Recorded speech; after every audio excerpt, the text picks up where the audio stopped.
So a few days back, that AWS DynamoDB outage, it made huge headlines. Really painful, disruptive, and major event. While the tech teams jumped on the immediate problems pretty fast, we want to dive much deeper than the technical patch today. We're asking what are the sort of deep systemic pressure simmering beneath the surface that led to an environment where a failure like this could even happen. Because if you look at the immediate technical trigger, it was incredibly subtle. The stuff that gives software engineers nightmares, a race condition. It happened in the internal DNS updater tool within DynamoDB. So what happened was two automated processes stepped onto each other, and one of them accidentally wiped out the critical endpoint DNS entry for DynamoDB itself. We talked about this in detail in another video that I have linked here. The technical fix did happen relatively quickly, and it required a manual intervention. But the real question for this deep dive is, why was this bug, this race condition, something probably lurking in the system's plumbing for many years now, why was it never found, never refactored, never modernized? Our mission today is precisely exploring this uncomfortable truth. Do the incentive structure, the engineering culture, do they accidentally end up encouraging the creation of very same weaknesses that lead to these huge outages? And honestly, understanding the answer gives you such crucial insights into how system stability and reliability is shaped by things like internal career paths, office politics, budget decisions, and not just lines of code. Let's start with the sheer scale and operational constraints. The environment that kind of created this, we're calling it the growth paradox. AWS has been growing at a blistering pace. More services, more regions, more customers, and more complex automation piling up year after year, just relentless growth. But this growth is colliding head on with very recent public push across the whole company, the efficiency mandate. In practice, what does this translate to the teams on the ground? It means things like slowed hiring, maybe delayed backfill for people already who leave, and basically asking existing teams to run significantly bigger, more complex systems, often with fewer resources than before. And the impact on the individual engineer is immediate. You end up with smaller teams trying to support much larger, much complex systems with more customers. And this directly translates into heavier on-call rotations, higher operational load. And if you think about a typical workday in that kind of an environment, it means engineers get pushed overwhelmingly towards a firefighting mentality. They're spending their days responding to immediate alerts, solving yesterday's crisis, and just keeping their lights on for today. They are operating pretty much in a reactive mode. They have less and less available time or even the mental energy for a deep, thoughtful refactoring work. The kind of work that actually modernizes the infrastructure and gets rid of that technical debt. The proactive work gets squeezed out. Now, technical debt is a metaphor used in software engineering. Because of some constraint, the team chooses a quick, easy, or less than ideal solution instead of a more robust, cleaner, or scalable one. Imagine you're a startup with tight budgets.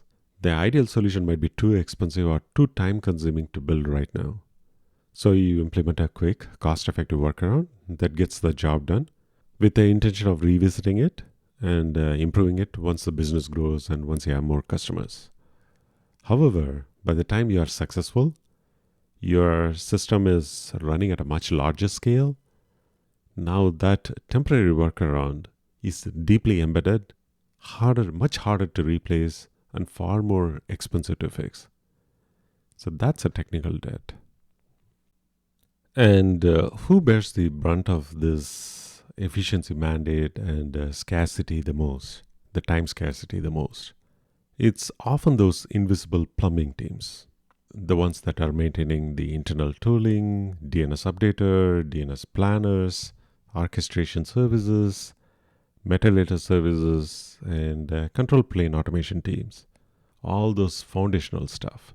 These are systems that customers never actually see, but they are like the brains of the whole operation, the absolute core. If those teams are facing heaviest operational load, the time needed to maintain and modernize their own systems, it just evaporates.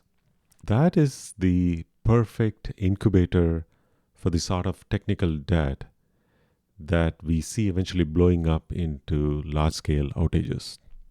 Which brings us neatly to the second issue. And you could even argue that this is a much deeper issue, the incentive problem. This isn't just an Amazon thing. The information that we reviewed, this pattern, this sort of misalignment of priorities, is documented across the whole hyperscale tech industries. Google, Meta, Uber, they all wrestle with this. It's an industry wide challenge. It really boils down to what we may call the visibility trap. Now, think about what kind of work gets rewarded. What gets you promotion, recognition from the leadership. Overwhelmingly, it's the glamorous work, isn't it? Launching new features, building cool, customer facing innovations, and hitting some high profile roadmap target. Now, that's the stuff that's celebrated on earnings calls and company all hand meetings and so forth. But then you have this whole other category of work, the critical, essential, but totally unglamorous stuff. Fixing ancient legacy code that nobody wants to touch, or doing a deep refactor of an internal control plane system, but it rarely, if ever, leads to the same level of recognition or reward. And you might be wondering, why is that? Because it is invisible. Because you spent 6 months stabilizing a system that from the outside already looked like it was working fine. From a business perspective, you haven't added a visible, easily measurable new capability for the customer. You just stopped something bad from potentially happening down the line. You literally prevented a negative, which inherently is invisible, when you succeed. And these kind of things doesn't make for a flashy press release. And that creates a culture of hesitation. There was a research mentioned, I think from Google, about psychological safety. The research suggests that engineers sometimes actively hesitate to raise the alarm about, say, a creaky legacy system or really poor internal tooling, because they don't want to look like a blocker. Nobody wants to be seen as the person slowing down progress or stopping an exciting new feature delivery. You don't want to be the one saying, hey, hold on, we need to pause the developing that cool new product for 3 months because we had to rebuild this old boring DNS updater system first. That calculation, that's potentially career defining for the engineer. If I know deep down launching that shiny new feature is the clearest path to my promotion, however, raising concerns about some underlying instability might stall the roadmap and make me look like an impediment. Well, which one am I likely to prioritize? Overwhelmingly, you will prioritize the feature. And that individual choice, when it's multiplied by thousands of people across a huge organization like AWS or Google or Meta, and that's how systematic weaknesses don't just creep in, it just becomes an unspoken rule.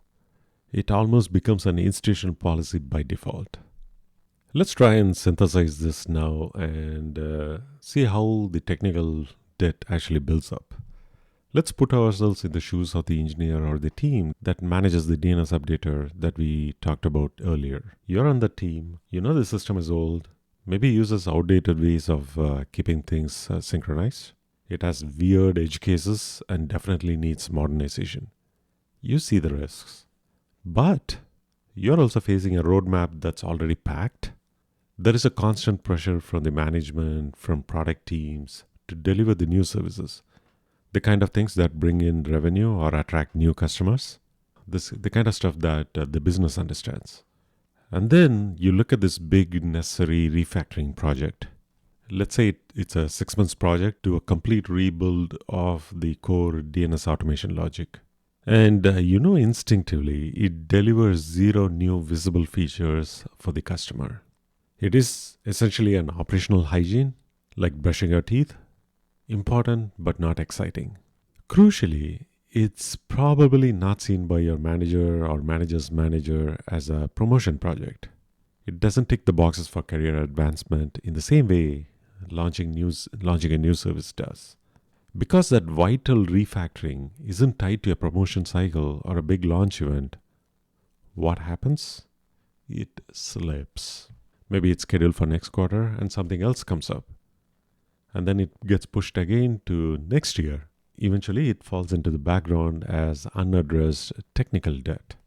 So that technical debt is sitting there accumulating risk quietly over months, maybe even years, never showing up as a red flag in any high-level dashboard until it does. That's the real underlying reason things like DynamoDB incident happened. That race condition, the technical collision where a stale plan overrode the live one, that was the moment when the accumulated technical debt came to life. Now, just to be clear, it didn't happen because a team of engineers became careless one day. It happened because of systemic pressure, the staffing constraints, the incentive structure, were actively, if unintentionally, pulling those engineers away from the essential preventative maintenance. This may be the bigger lesson. The core insight we want you all listeners to walk away with is it's not finding fault with one specific company. Even the most technically sophisticated companies with a lot of talented employees, these huge hyperscale operations like AWS, they are inherently vulnerable when four specific conditions align. Infrastructure and business growth, consistently outpacing strategic staffing. This leads to crushing operational load that we talked about earlier. And the second one is the incentive. The internal incentives, strongly and maybe disproportionately, they favor delivering new visible features over quite boring stability. The third thing is the core foundational internal systems, the plumbing. They are allowed to age quietly without dedicated projects for overhaul and modernization. And finally, number 4, the maintenance itself. The essential refactoring and debt reduction becomes effectively treated as a second-class citizens in the broader engineering culture. It's not celebrated, not prioritized. And here's the really terrifying part, the scale multiplier. At hyperscale, a tiny obscure bug hiding in an internal component, like that subtle race condition in the DNS updater, almost nobody outside of AWS ever heard of it before. In reality, that tiny bug is a potential trigger for a global outage affecting millions. The consequences of that quiet neglect of letting that debt build up. These kind of issues get amplified exponentially when they hit a global scale. Now, what it comes down to is that the technical issue that triggered the outage, DynamoDB outage, the race condition, it's really a symptom. The real cause is much bigger than that one bug. Let's leave you with one final thought to chew on. If the incentives across the entire tech industry, from the smallest startups to the biggest hyperscalers, if they are fundamentally misaligned in this way, consistently reward feature velocity over system stability, then what other critical hidden systemic failures are quietly being incubated right now? This is something to mull over. Thank you.